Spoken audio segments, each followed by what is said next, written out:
Hello. I'd like to talk about character voice or character interiority and how important it is to your writing project. Firstly, what is character voice? It's when a character's personality and traits inform the way you write them. When a character speaks, are they speaking, or are you, the author, speaking through them? A reader can often tell the difference, so you need to work on your character voice to differentiate them from the other characters in the story, and more importantly, from yourself. I like to break character voice into 3 sections: Idiolect, Perception, and Action. So let's first consider Idiolect. What is Idiolect? Well, I'm sure you're familiar with dialect. That's the types of words and phrases used by a group of people. Let's take the Scottish lexicon as a great example. Forgive my accent for a moment, but whereas I would say I can't do it, a Scot might say, I can't do it. Sorry, that was terrible. Now, I'm not talking about the accent here. Let me say it again without the accent. I can't do it.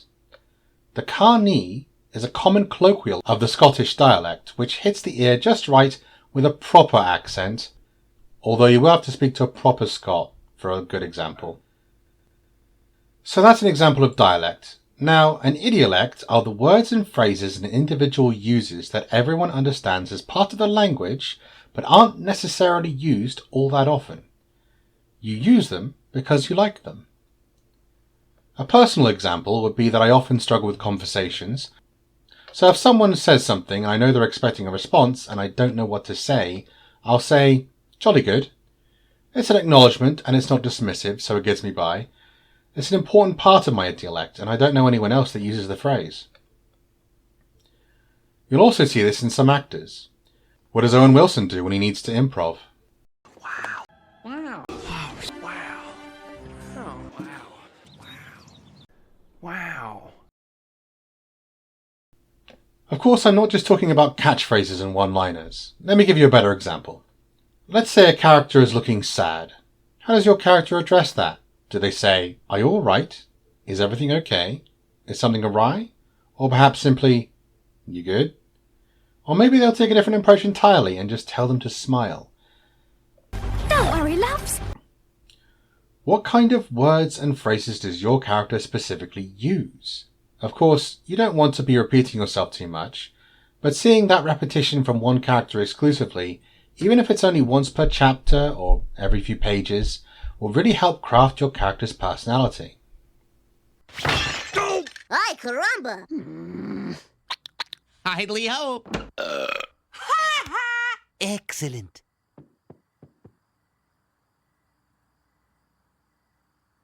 If anyone wants me, I'll be in my room. The next section is perception. How does your character see the world? Why do they see it the way that they see it? Let's say your character is walking through a busy street in a large city. If your character is more extroverted or optimistic, you might say that it's vibrant, alive, even exciting. But a more introverted character might call it cramped, bothersome, uncomfortable. You can also focus on the smaller details to emphasize an emotional point. On the positive side, the footsteps of bustling people clapped against the stonework like an audience's applause. Or conversely, the din of busy footsteps clogged the ears and stamped out thoughts. Both these descriptions are about the same thing, but they convey a very different emotional tone, which is set by the way the character sees the world. Using the words clapped and applause denote a positive tone, and the words clogged and stamped out have a more negative connotation. These speak to the character's perspective. I think the best way to convey a certain character's perception is to use an analogy through their dialogue. Now, I apologize for using this example, especially given recent events, but it's a famous and masterful example of what I'm talking about. In Inglourious Bastards, Hans Lander first asks the dairy farmer if he knows his nickname. At first the dairy farmer doesn't want to feed into the conversation, but Hans Lander insists he calls him the Jew Hunter. This describes not only what the character does, but that he is very proud. This is a somewhat short introduction that tells us a lot, and perhaps most importantly, how Hans Lander sees himself. He then ponders what animal the German people are most like. It's a fascinating question. He's actively searching for an analogy. He says they have the cunning and instinct of a hawk. He then implies that an inherent trait of the Jewish people is to provoke hostility towards them, just as how people might treat a rat if they saw one. So we know how he sees himself, how he sees the German people, and how he sees the Jewish people. We've quickly come to learn that he is a vile character from this short interaction. We get a sense of both his pride for what he does and for his people, and his contempt for the Jews. I think the best way to get to the soul of a character is by the use of analogies. The unique way in which they describe an object, a city, or even another person can tell us so much about them. Sometimes it could be good to examine the same object twice to show a diversity of perspective in your work. Let's look at a couple of scenes to show a dichotomy of perspectives around what is essentially the same item. In Wall-E, after our eponymous protagonist meets Eva, he tries to build a relationship with her by showing her all of his favourite garbage. She finds a lighter and lights it, and they're both captivated by it. Although there's no meaningful dialogue, we're invited to interpret the interaction through their perception. What is the lighter to them? Well, it's a tchotchke, a relic of the past. It's a fascinating curiosity that helps bond them with a shared experience. It's a touching moment. In Castaway, however, Chuck Noland is at the aftermath of a party, and he sees the uneaten leftovers. He picks up a lighter and flicks it on and off. Not a word is spoken here, but it speaks volumes as to how his ordeal has changed him. Both the food and the lighter are emblematic of the things society takes for granted. For years he'd have done anything for even the smallest things, because to him they weren't small when he was stranded. Both of these interpretations of the same item show a huge difference between these characters and how they perceive the worlds they live in. With that in mind, after you've watched this video, I'd encourage you to describe an object 2 different ways as practice. If you can't think of anything, a sword is a good start. Have one character explain why it's a tool of war, and have another describe why it is a tool of peace. Pull from your characters' backgrounds to inform their perceptions and create a depth that the reader can admire. Lastly, the final part of character voice is action. This in turn can be split into 2 different categories, which are proactive, or the character's agency, and reactive forms. That's how they make choices and how they respond to events. Let's look at the proactive, or their agency. You need to make sure your protagonist is making choices that pushes the story forwards, but don't forget about your side characters too. It's important that you give your side characters at least a small amount of agency, otherwise they are no more than cardboard cutouts that your protagonist is carrying around. Dungeons & Dragons' Honour Among Thieves is a great example. Edgin is of course the protagonist, and it's his interests that drive the story forwards, and he makes the majority of the choices that influence the plot. Wanting to bring someone back from the dead is anything but a reactive choice, obviously, and he pursues his goals as he sees fit. Holger is a reactive character. She is nothing but a box ticked to fill a party slot. I am sorry. She does have a chat with her ex-husband. This does not push the story forwards at all. It's just flavour. You can argue it's character development, which it is, but it's not important to the plot, and the movie wouldn't have changed if you removed it. Simon is also a reactive character, although he does experience some good character growth which is actually integral to the plot of the movie.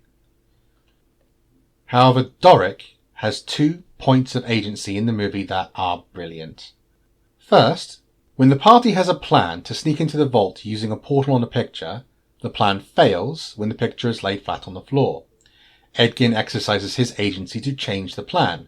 Normally the party would follow, but instead of being reactive, Doric independently decides to stick to the plan, using the portal as a backup to the new plan, digging into the concrete so she can slip in.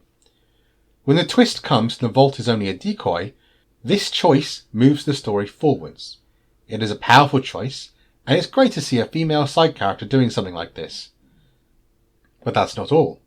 Secondly, when the maze is closing and the party is surely going to die, she instructs them all to jump into an ooze and to trust her. This is again using her agency to change the direction of the plot. Her plan works and she saves the party. It is not just a reactive choice, it is a forward-thinking decision that utilizes her character's strengths. This makes her the strongest female side character I've ever seen in a fantasy movie. Both of these instances are her choosing to exercise her agency over the storyline and drive it forwards.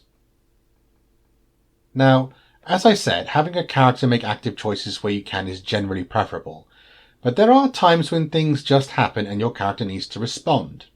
So you need to think about how they would typically respond. When something violent or startling happens, fight, flight or freeze is a pretty good rule of thumb.